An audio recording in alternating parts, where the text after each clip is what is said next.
Dios, habla a través de mí esta mañana. Gracias por el libro de Primera de Pedro.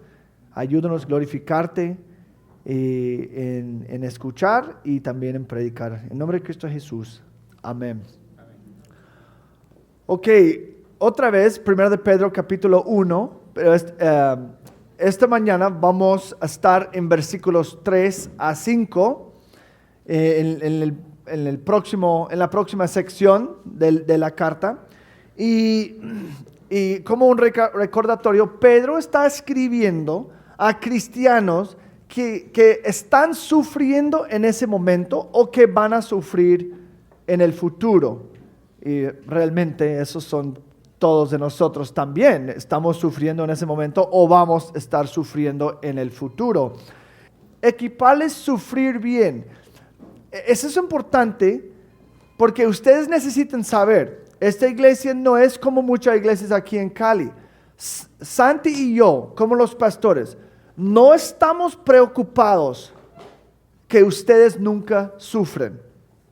Eso no es nuestra preocupación. Van a sufrir. Nosotros vamos a sufrir, ustedes van a sufrir. Entonces, lo que nosotros no queremos hacer, como esos charlatanes de prosperidad, es prometer, si ustedes vienen a Cristo, van a tener riquezas, van a tener salud, van a tener prosperidad. Pues la Biblia no habla así. La Biblia dice, por ejemplo, en 2 Timoteo 4:12, todos los que quieren vivir piadosamente en Cristo Jesús padecerán persecución. Todos los apóstoles murieron por su fe. Eso no es la vida de prosperidad. Y Pablo, si podemos leer en 1 Corintios, estaba en tantos problemas, tanta persecución, tanto sufrimiento. ¿Por qué? Por seguir a Cristo. El punto de la fe no es no sufrir. El punto de la fe es para glorificar al Señor. Y lo que vamos a ver esta mañana, es que estamos viviendo para el futuro. Entonces, ¿cómo podemos no evitar el sufrimiento, pero cómo podemos ayudarles a sufrir bien cuando inevitablemente sucede? Cuando tu esposo o tu esposa se muere o tu hijo se muere, eso va a pasar en esta iglesia. Cuando hay infidelidad, cuando hay persecución del gobierno o de vecinos o de familiares incrédulos o incrédulas, eso va a pasar. Lo importante es no es que no sucede, pero es que sufrimos bien. Eso es lo que queremos hacer. O lo importante es que suframos bien. Pedro dice en capítulo 4, amados, no se sorprenden del fuego de prueba que en medio de ustedes ha venido para probarlos, como si alguna cosa extraña les estuviera aconteciendo. Antes bien, en la medida en que comparten los padecimientos de Cristo, regocíjense, para que también en la revelación de su gloria se regocijen con gran alegría. Queremos que ustedes sufran en la gloria del Señor, o para glorificar a Cristo en su sufrimiento. Y como vamos a ver en algunas semanas, sufrimiento verdaderamente es una herramienta en las manos del Señor para santificarnos. Es increíble que la Biblia habla de sufrimiento como una bendición en un sentido, porque eso es como Dios nos santifica. Pero lo que pasa es que nosotros queremos evitar todo el sufrimiento todo el tiempo, cuando Dios está diciendo que no, esa es una de las mejores herramientas que tengo para pulirte, para hacerles más como Cristo. Y como dijo el Dr. Martin Lloyd Jones, toda mi perspectiva sobre todo lo que me sucede debería estar dirigida por estas 3 cosas: mi comprensión de quién soy, mi conciencia de dónde voy y mi conocimiento de lo que me espera cuando llegue allí. Una y otra vez en la consejería, la gente está sufriendo y todos quieren escapar este sufrimiento. Esa es realmente la meta para la gran mayoría. Y una y otra vez yo les traigo a 1 Pedro, capítulo 1, versículos 3 y 5. ¿Por qué? Porque como dice versículo 6, en lo cual os regocijáis grandemente, aunque ahora por un poco de tiempo, si es necesario, seáis afligidos con diversas pruebas.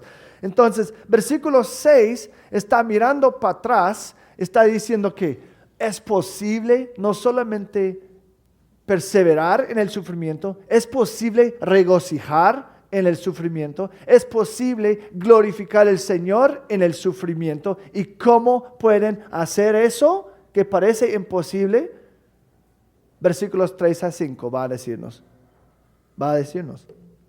Pero un poco de contexto, recordando como la estructura de la carta. De versículo 1 de 1 de Pedro a capítulo 2, versículo 10, está diciendo, los cristianos que sufren deben recordar su gran salvación. Esa es el primer parte del libro, capítulo 1 hasta 2:10. Los cristianos sufriendo deben recordar su gran salvación. Y en versículos 1 y 2 ya hemos leído, vemos la elección trinitaria. Y en versículos 3 a 12, que es esa sección donde estamos, vamos a hablar de la certeza de la salvación. Tenemos la elección y ahora tenemos la certeza de esta salvación. Y en versículos 3 a 5, una esperanza futura en el sufrimiento. Entonces, como cristianos en sufrimiento, recordamos nuestra salvación, específicamente la certeza de ella. Y podemos tener esperanza en el sufrimiento porque, como vamos a ver hoy, nuestro futuro es muy prometedor. Nuestro futuro como cristiano es muy prometedor.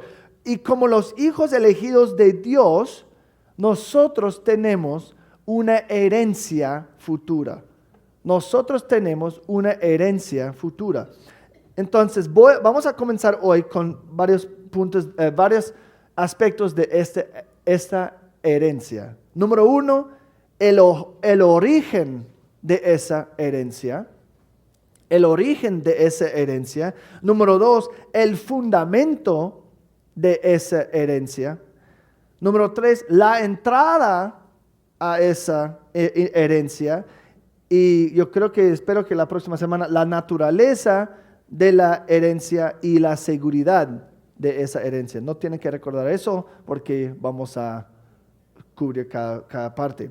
Pero es muy importante que pensamos bien en esas secciones, porque cuando ustedes vienen a mí sufriendo, es muy probable que vayamos a 1 Pedro 1, 3 a 5 para animarles.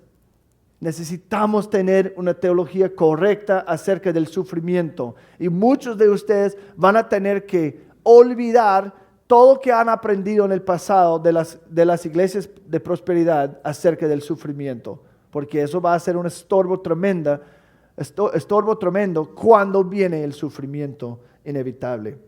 Necesitamos poner estos 3 versículos 3 a 5, en nuestras mentes. Necesitamos meditar en ellos constantemente en tiempos de sufrimiento y persecución. Ese es porque el Espíritu Santo a través de Pedro ha puesto esos versículos aquí para dar consuelo a los y fuerza en tiempos de sufrimiento. Y lo que Pedro está diciendo en ese versículo, pensando en versículo 6, que dice, en todas estas cosas, versículos realmente 2 a 5, en todas esas cosas, pensamos en esas cosas, meditamos en esas cosas, y si hacemos esto, podemos regocijar en el sufrimiento. No tenemos que solamente endurecer, no tenemos que solamente sobrevivir el sufrimiento. La Biblia dice, debemos y podemos regocijar en el medio de ella. Entonces vamos a leer versículos 3 a 5. Bendito sea el Dios y Padre de nuestro Señor Jesucristo, quien según su gran misericordia nos ha hecho nacer de nuevo a una esperanza viva, mediante la resurrección de Jesucristo de entre los muertos, para obtener una herencia incorruptible, inmaculada y que no se marchitará, reservada en los cielos para ustedes. Mediante la fe, ustedes son protegidos por el poder de Dios para la salvación que está preparada para ser revelada en el último tiempo. Entonces, nuestro primer punto es que vamos a revisar el origen de la herencia. El origen de la herencia. Y eso es la frase, bendito sea el Dios y Padre de nuestro Señor Jesucristo. Y después de su introducción o su salutación en versículos 1 y 2, donde está hablando de elección, Pedro inmediatamente comienza con una doxología. Doxología, de pronto es una palabra que ustedes no saben. Doxología es una palabra que dice adoración. Es una declaración de adoración. Eso es porque si queremos glorificar al Señor, si queremos pensar o aprender teología, siempre nuestra teología debe terminar en adoración. Si no hay un aspecto de adoración, de alabanza que viene de nuestra teología, es puro intelectual y como vemos en 1 Corintios 8, conocimiento endurece el corazón si no se aplica. Eso termina en el orgullo. Entonces, entendimiento intelectual no es un fin. El fin es convertirse esas doctrinas que conocemos en adoración, en alabanza al Señor. Entonces, Pedro aquí comienza con una doxología y realmente lo que está haciendo es está llamando a la iglesia adorar al Señor. Cuando dice, bendito sea el Dios y Padre de nuestro Señor Jesucristo, sí está diciendo que bendito sea el Señor por lo que ha hecho, pero también es una llamada a decir que necesitamos bendecir el Señor por lo que ha hecho.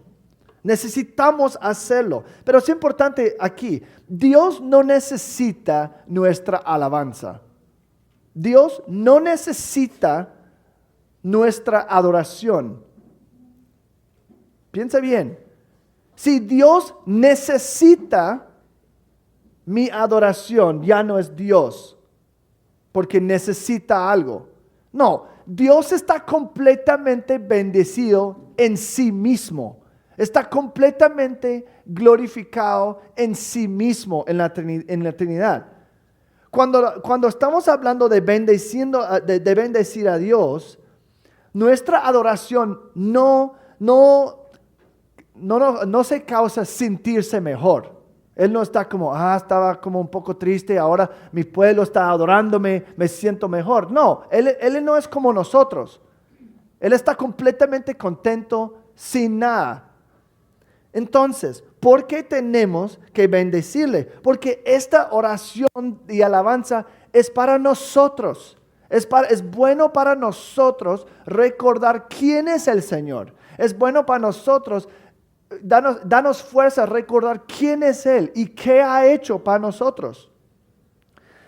Cuando nosotros alabamos a Dios, nosotros tenemos los beneficios de declarar su valor y recordarnos quién es este Señor quien adoramos.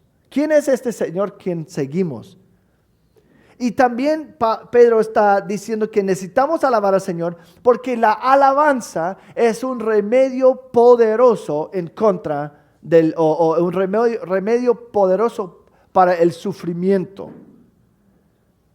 Tenemos que recordar en momentos de sufrimiento, la tentación es enfocar en quién. Nosotros mismos. Ay de mí, estoy sufriendo, qué pena. Ay, nadie tiene una vida como la mía, tan dura, tan difícil. Y lo que Pedro está diciendo que en momentos de sufrimiento, Necesitamos alabar al Señor y enfocarnos en quién Él es en vez de enfocarnos en quién somos nosotros y qué está pasando. Tenemos que, tal vez han escuchado, en vez de enfocar en el problema, enfoca en Él, quien puede resolver el problema. Quien es más grande que el problema. Pero muchos de nosotros en momentos de sufrimiento es que nuestro problema es una montaña enfrente de nosotros. Y esa es la única cosa en que enfocamos. Y Pedro está diciendo que no, así no es. Tenemos que pensar en Él, que puede destruir cualquier problema y que también Él es quien puso ese problema allí para santificarte. Entonces, aprovecha tu cáncer, como un autor dice. ¿Cómo puedes aprovechar tu cáncer en vez de quejar? En vez de quejarse por eso. Bendito sea el Dios y Padre de nuestro Señor Jesucristo. Esta misma frase se ve en 2 Corintios 1:3 y Efesios 1:3.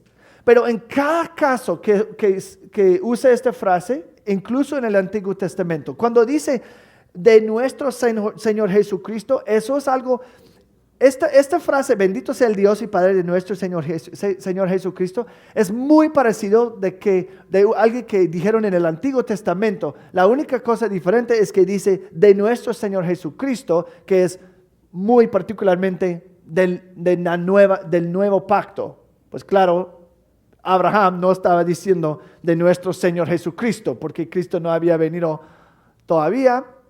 Entonces, Pedro está usando algo que usaron los israelitas en el Antiguo Testamento. Está diciendo que, pero como cristianos, no hemos cambiado la gloria al Señor, pero estamos también añadiendo algo que nos hace distintamente cristianos, es que es el Padre y Dios de Jesucristo, nuestro Salvador. Entonces, pero cada vez que esta frase se usa en la palabra, especialmente en el Nuevo Testamento, va seguida inmediatamente por lo que Dios ha hecho o porque lo que Dios está haciendo. Por ejemplo, Éxodo 18:10. Bendito sea el Señor.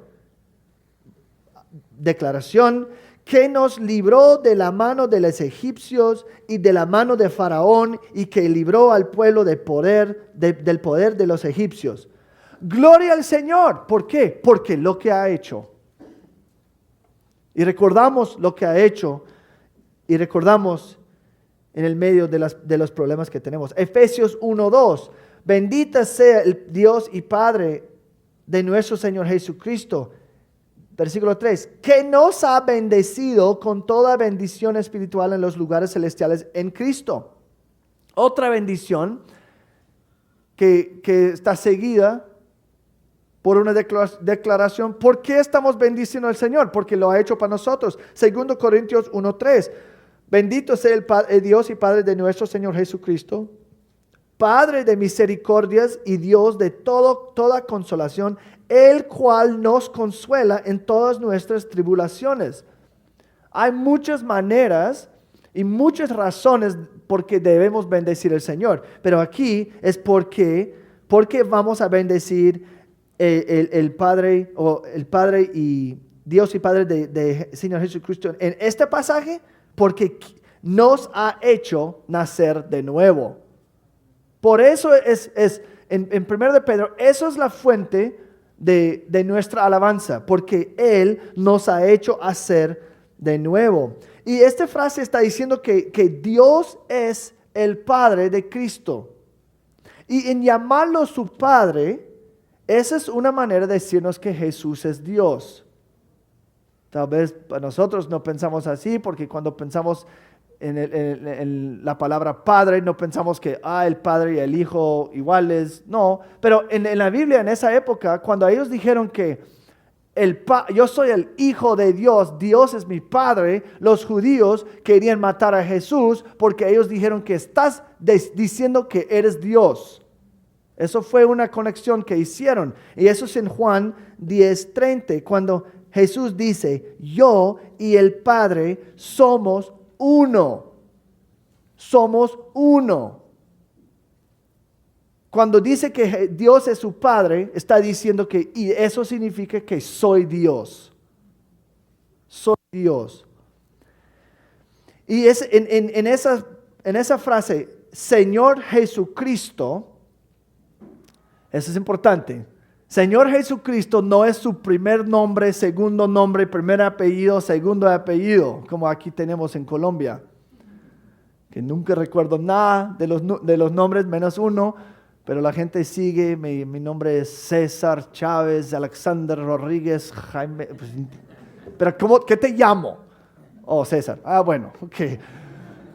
Pero ese no es qué está pasando aquí. Cuando dice el Señor Jesucristo, es más como un título. El Señor, y cada parte de eso tiene un significativo. Significativo, ¿no? Significado. Jesús significa Salvador. Señor implica dominio y sumisión. Él es el Rey. Él es la autoridad. Y Cristo es su nombre, que Él era el Mesías prometido. Entonces, cada nombre tiene algo importante. Y como una herencia, pero pensamos, regresando al tema de herencia, una herencia está pasado de un padre al hijo. Dios es este padre y esta herencia viene de Él. Eso es porque estamos hablando del origen de esa herencia. Como el padre está diciendo que esta herencia en que vamos a meditar y celebrar en los momentos de sufrimiento viene principalmente del Padre. Número 2, vamos a hablar del fundamento de esta herencia, la base. Y eso nos trae a la frase, ¿quién según su gran misericordia? Bendito sea el Dios y Padre de nuestro Señor Jesucristo, quien según su gran misericordia, Dios es el origen de nuestra herencia, pero ¿qué es la base por esa herencia? ¿Qué Dios ve en nosotros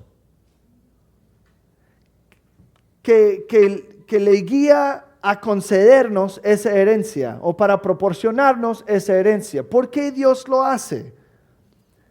Y como hablamos en las primeras sesiones acerca de 1 Pedro 1, 1 y 2, mucha gente dice que no, es porque Dios estaba mirando en los corredores del tiempo y viendo quién iba a verlo o quién iba a escoger y poner su fe en Él. Y así es la base de su elección. Pero lo que dice aquí es que esa herencia de que vamos a hablar en el futuro está basado solamente en su misericordia. En su misericordia. Cuando dice según su gran misericordia, según, eso significa que Dios está actuando según quién es por naturaleza. Dios es un Dios misericordioso. Dios es un Dios misericordioso y no es solamente un pequeña misericordia. ¿Qué dice? Su gran misericordia. Su gran misericordia. Efesios 2:4 dice que pero Dios que es rico en misericordia. Y vamos a profundizar un poquito en qué significa la misericordia del Señor. Yo creo que eso es importante. Porque está diciendo que la única razón que tenemos esa salvación es por la misericordia de Dios. Pero ¿qué es misericordia? Yo creo que usamos esa palabra mucho, pero yo no sé si entendemos bien qué significa. ¿Y qué es la diferencia entre misericordia y gracia? Esa es una cosa importante. ¿Qué es la diferencia entre misericordia y gracia? En verdad, los dos, misericordia y gracia, son manifestaciones de su bondad. Son manifestaciones de su bondad, pero no son iguales. Los dos son regalos inmerecidos. Pero misericordia en su esencia se dirige específicamente a gente miserables, despreciables y en condición muy, muy baja. Criaturas que están en mucha necesidad, y la misericordia es una demuestra de compasión hacia ese ser. Es importante, piensa en eso. Si yo vengo aquí y yo tengo plata para dar a cualquier persona, yo tengo $1,000,000. Yo puedo dar $1,000,000 a una persona y de pronto ese es un regalo de gracia, es inmerecido, no hiciste nada para ganarlo, pero lo que importa es que esa persona de pronto no necesita ese dinero, es un regalo inmerecido, pero esa es una gracia.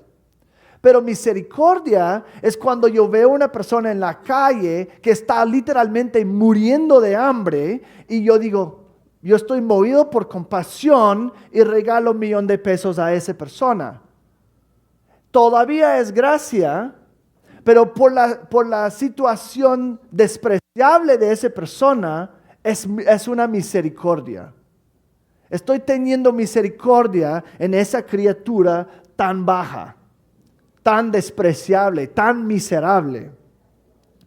Y una y otra vez en las Escrituras vemos que nuestra salvación es un resultado de la misericordia de Dios. Y el hecho que la Biblia dice que Dios tiene misericordia en nosotros es una indicación obvia de nuestra situación antes de la salvación. Es fácil no pensar en eso. Cuando está diciendo, según mi gran misericordia, nosotros pensamos que, bueno, gracias. Pero lo que está implícita en esa palabra es la condición despreciable de nosotros para necesitar esa misericordia. Efesios 2, 1-3, estábamos muertos en nuestros delitos y pecados, pero Dios, rico en misericordia. Tito 3, 3-6. Nosotros también en otro tiempo éramos necios, desobedientes, extraviados, esclavos de deleites y placeres diversos, viviendo en malicia y envidia, aborrecibles y odiándonos unos a otros. Eso es nuestro estado. Mal, completamente mal.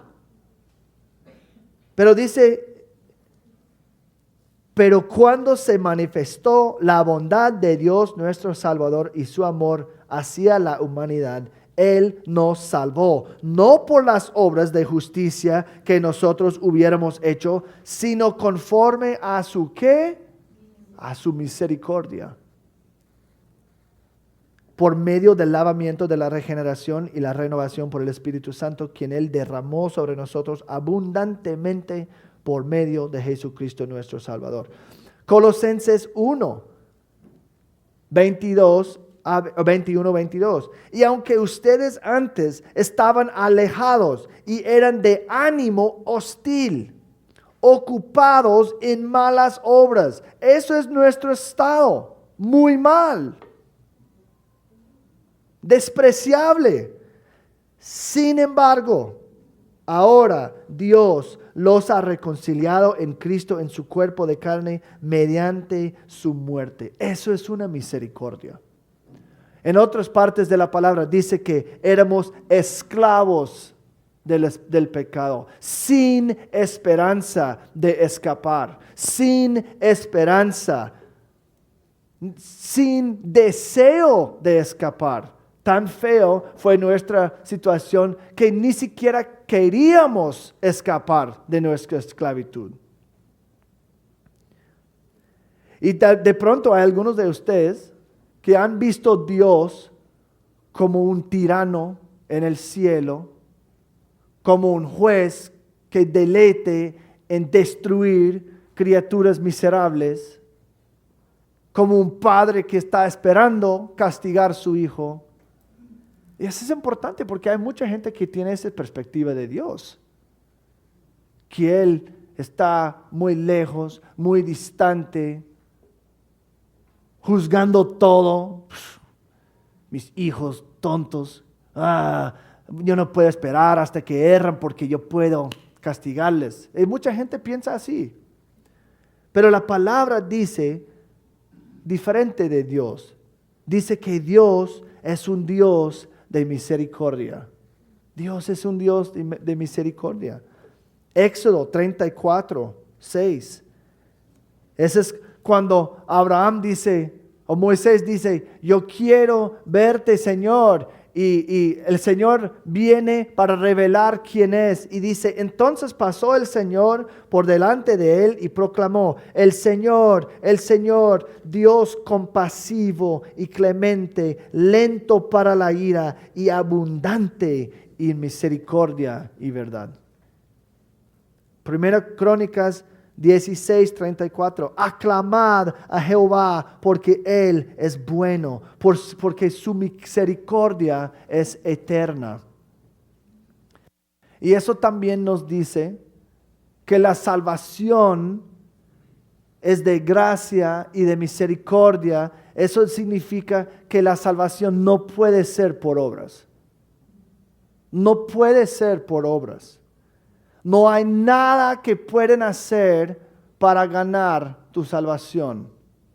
Y hay algunos aquí que están todavía en ese camino y piensan, porque ahora estás en IBCC, Dios va a aceptarte porque estás en una iglesia de sana doctrina. Es la misa protestante para ustedes. Pero no pueden ganar su salvación por nada. Es una misericordia del Señor. Efesios 2, 8 y 9. Porque por gracia ustedes han sido salvados por medio de la fe. Y esto no procede de ustedes, sino que es don de Dios, no por obras para que nadie se gloríe.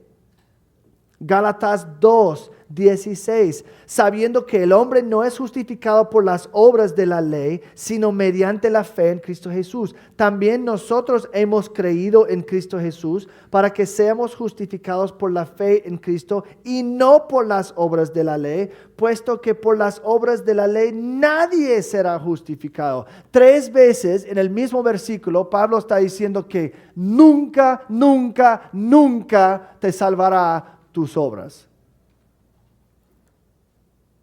Porque es una misericordia. Tú no mereces nada.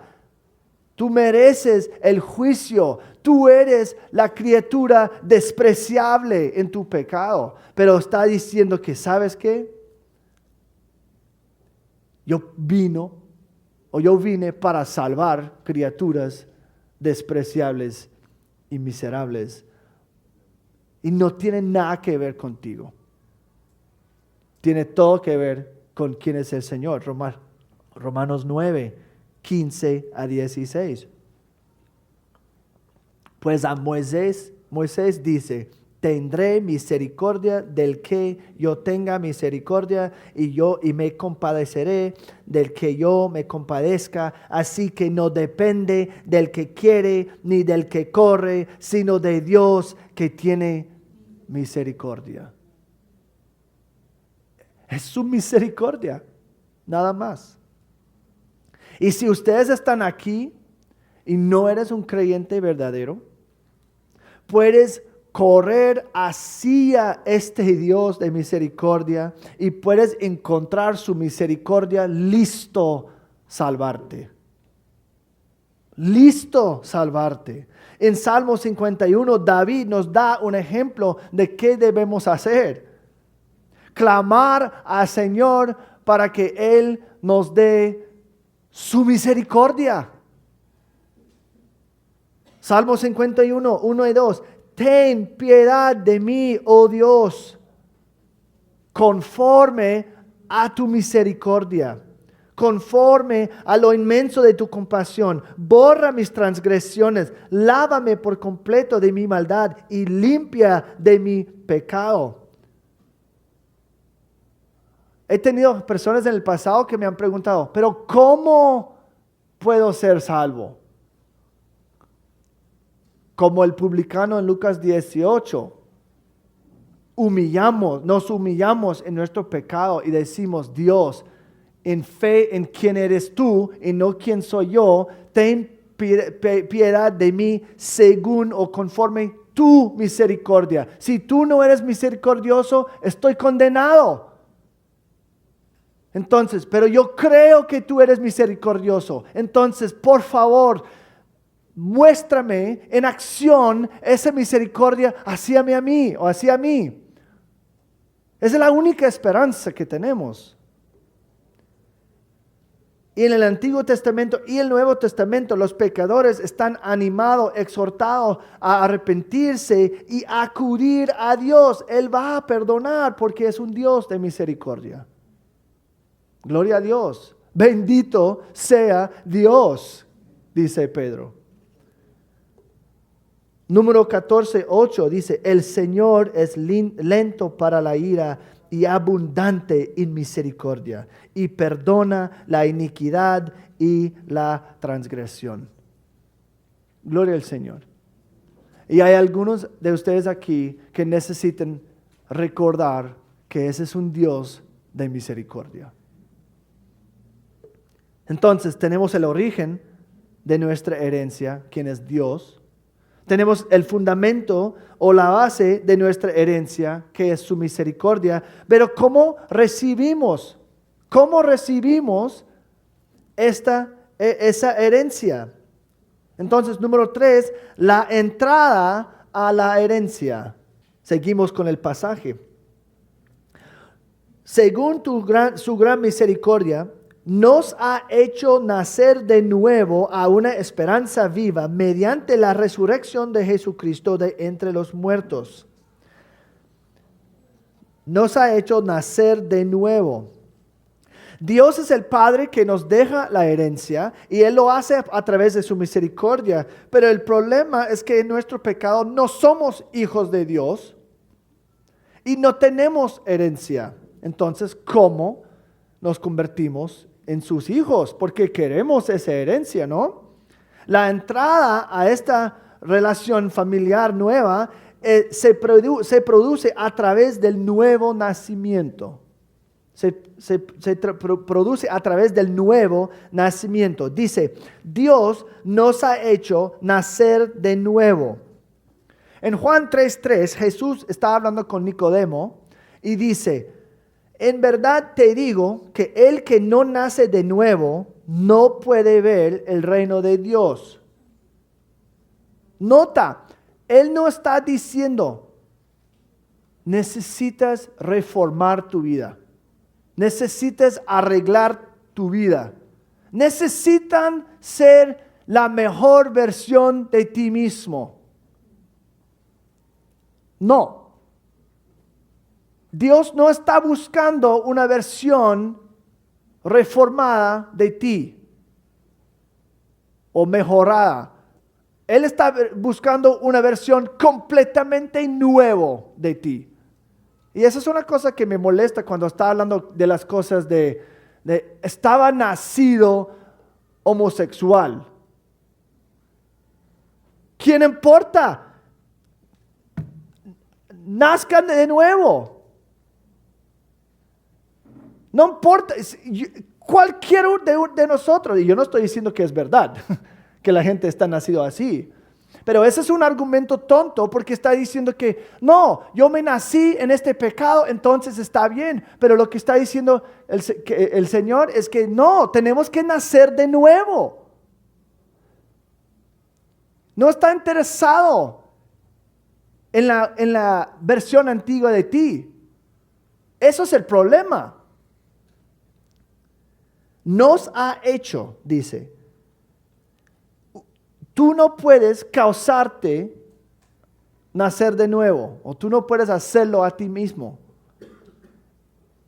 más que tú tenía una influencia en tu primer nacimiento. Cuando tú estabas en el vientre de tu mamá, tú no estabas diciendo que, ¿sabes qué? Yo creo que ahora es el tiempo. Y voy a hacer lo que... No, es una cosa completamente pasiva de tu parte en ese sentido.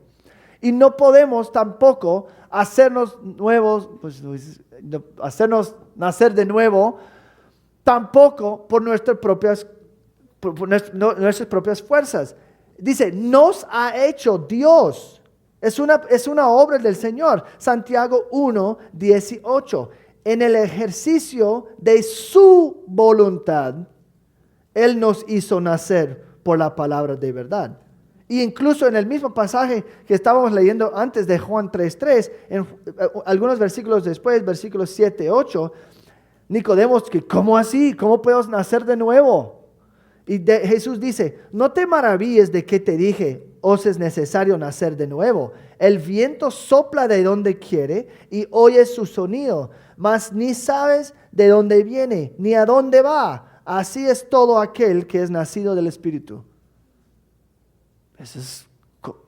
¿Qué? ¿Qué significa eso? Pues el viento sopla y no sentimos su presencia, pero no tenemos ni idea de dónde viene. Y cuando sale, ahora me siento que el viento se fue, pero no sé dónde fue. Es que nosotros experimentamos el nuevo nacimiento así. Pues el Señor está haciendo la obra y no entendemos por qué y cómo, en un sentido. Y esa palabra, hacer de nuevo, está usado 2 veces en ese mismo capítulo. La primera vez aquí en ese versículo y la otra vez en versículo 23, donde dice,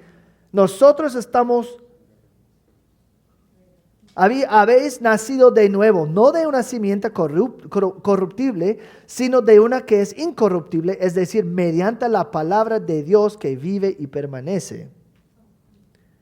Esa es la palabra que os fue predicada. Es a través de la palabra que estamos nacidos o somos nacidos de nuevo.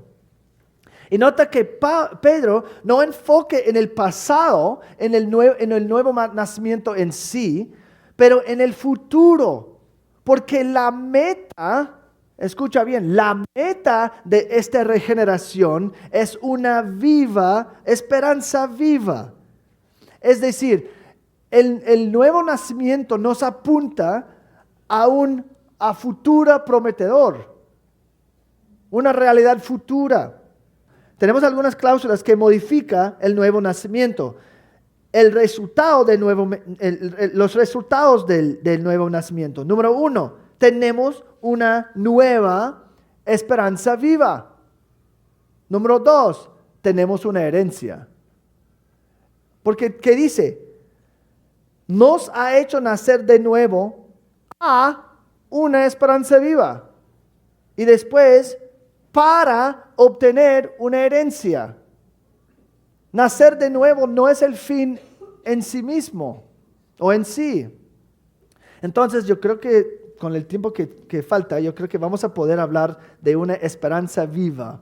Una esperanza viva. Porque esperanza es una parte fundamental de la vida cristiana. Es una de las cosas que nos distingue de los incrédulos. Y esperanza es uno de los temas del 1 de Pedro. Pedro quiere que la gente en el medio del sufrimiento tiene mucha esperanza. Por eso está diciendo todas esas riquezas de nuestra salvación. Él quiere que sepamos, hay esperanza en el sufrimiento. ¿Pero qué significa esperanza? Es la anticipación de algo con alguna razón o confianza respecto al cumplimiento de esa cosa. No es como usamos hoy, espero que Colombia califica por la Copa, que es un deseo, es como un sueño, yo espero que eso suceda. No, está diciendo que no, yo tengo una esperanza firme, que eso va a pasar, yo tengo una confianza en eso. Y muchas veces en 1 de Pedro, Pedro exhorta y llama a la gente a la esperanza. Pero la esperanza, nota bien, la esperanza no es en el cambio de circunstancias. La esperanza no es para un fin del sufrimiento. No. Su esperanza está en Dios y una realidad futura y una herencia futura. Y esta esperanza también nos guía o nos lleva a una persecución de santidad. 1 Pedro 1, 13 a 15. Pongan su esperanza completamente en la gracia que se les traerá en la revelación de Cristo, de Jesucristo. Esa es la esperanza futura. Como hijos obedientes, ese resulta en santidad presente. No se conformen a los deseos que antes tenían en su ignorancia, sino que así como aquel que los llamó es santo, así también sean ustedes santos en toda su manera de vivir. Mira, tenemos una esperanza futura que nos lleva a santidad personal en el momento de hoy o en el día de hoy. Otra vez, 1 Pedro 1, 20 a 21. Se ha manifestado en estos últimos tiempos por amor a ustedes. Por medio de Él son creyentes en Dios, que lo resucitó de entre los muertos y le dio gloria. De manera que la fe y esperanza de ustedes sean en Dios. Esperanza futura. 1 de Juan 3, 2 a 3. Sabemos que cuando Cristo se manifieste, seremos semejantes a Él, porque lo veremos como Él es. Esperanza futura. Y todo el que tiene esta esperanza puesta en Él se purifica, así como Él es puro. Santidad presente. Y otra vez en capítulo 5, versículo 10. Y después de 1 de Pedro 5, 10. Y después de que hayan sufrido un poco de tiempo, el Dios de toda gracia que los llamó a su gloria eterna en Cristo, Él mismo los perfeccionará, afirmará, fortalecerá y establecerá. Esperanza futura. Incluso en 1 de Pedro, esta esperanza en Cristo se ve como el combustible para la sumisión a esposos incrédulos, que se aplica a varios de ustedes aquí. Termina en santidad presente. 1 Pedro 3:5. Porque así también se adornaban en otro tiempo las santas mujeres que esperaban en Dios futuro, estando sujetas a sus maridos. Porque ellos podían someter a sus esposos malos, incrédulos. ¿Por qué? Porque estaban esperando en una herencia futura. Esperanza futura que termina en la santidad actual. La esperanza nos hace diferente que el mundo y también es una evidencia de nuestra salvación. La gente se nota que nosotros somos diferentes por la esperanza que tenemos a pesar de las circunstancias. Y eso es una oportunidad de evangelismo. 1 Pedro 3:15. Sino santifiquen a Cristo como Señor en sus corazones, estando siempre preparados para presentar defensa ante todo el que les demande razón de la esperanza que hay en ustedes. No entiendo. Ustedes están sufriendo. Tu vida está completamente en caos con los problemas, con el sufrimiento. ¿Cómo tienes esperanza? Es una esperanza viva. En contraste a una esperanza muerte que tienen los incrédulos. Los incrédulos no tienen esperanza. Porque todas las cosas que están pensando que van a resolver sus problemas son completamente superficiales. Espero que puedo ganar más dinero con mejor trabajo. Espero que mi esposa me trata mejor. Es pura vanidad. Está basado en promesas vacías que no están fijados en nada. No tienen esperanza. Es triste. Un incrédulo no tiene esperanza futura. Como Joel Osteen siempre dice, vive tu mejor vida ahora. Y como MacArthur responde, si tu mejor vida está aquí es porque terminas en el infierno. Si esta es tu mejor vida, tu futuro es muy, muy mal. Vas al infierno. Esa es la esperanza que tienen los incrédulos. Efesios 2:12, y terminamos con esta. En ese tiempo ustedes estaban separados de Cristo, excluidos de la ciudadanía de Israel, extraños a los pactos de la promesa, sin tener esperanza y sin Dios en el mundo. Primera Tesalonicenses 4:13. Tampoco queremos, hermanos, que ignoréis acerca de los que mueren, para que no os entristezáis como los otros que no tienen esperanza. Para un incrédulo, yo recuerdo una vez mi abuela se murió. Yo creo que era creyente, entonces yo dije, buena, era muy vieja, mala salud y está con el Señor, gracias al Señor. Mi prima, que es ateo o atea, estaba completamente destruida. Porque ella no tiene una perspectiva para la futura o el futuro. Ella estaba completamente destruida. Y yo pues, qué raro que está tan impactada, porque fue al cielo, mejor para ella. Porque no tienen esperanza. Y esta esperanza es algo que nos aferramos a esta esperanza con fe, como su virtud hermana, porque es como siempre están conectados. Hebreos 10:23. Mantengamos firme la profesión de nuestra esperanza sin vacilar, porque fiel es aquel que prometió. La esperanza que tenemos más que todo está en el que promete, no en las circunstancias.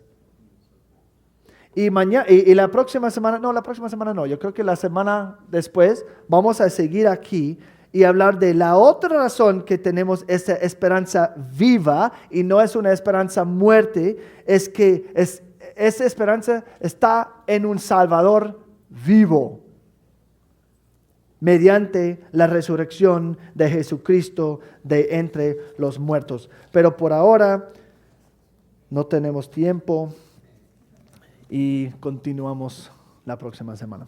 Oremos. Dios, bendito sea tu nombre. Bendito sea tu nombre. No necesitas mis bendiciones, pero es bueno para nosotros recordar quién eres y qué has hecho por nosotros. Has tenido gran misericordia en nosotros. Nos ha hecho nacer de nuevo. Nosotros somos criaturas despreciables, miserables, sin esperanza. Pero según tu misericordia, nos ha hecho nacer de nuevo, nos ha rescatado de nosotros mismos, de nuestros pecados, y podemos tener una esperanza viva. Dios, ayúdanos a tener una esperanza viva en ti, especialmente en el sufrimiento. Y Dios, sé que hay algunos aquí que no tienen esperanza aún. No han nacido de nuevo. Están tal vez visitando o jugando iglesia. Y Dios, como decimos, un nuevo nacimiento significa que hay un antes y hay un después. Dios, hay algunos aquí que nunca han experimentado un antes y después. Sigue en el antes. Pero Dios, según tu misericordia, puede ser un después. Te alabamos, te adoramos. Y ayúdanos, Dios, meditar y profundizarnos en esas realidades, porque cuando el sufrimiento viene, es lo que necesitamos para poder regocijarnos. En el nombre de Cristo Jesús. Amén.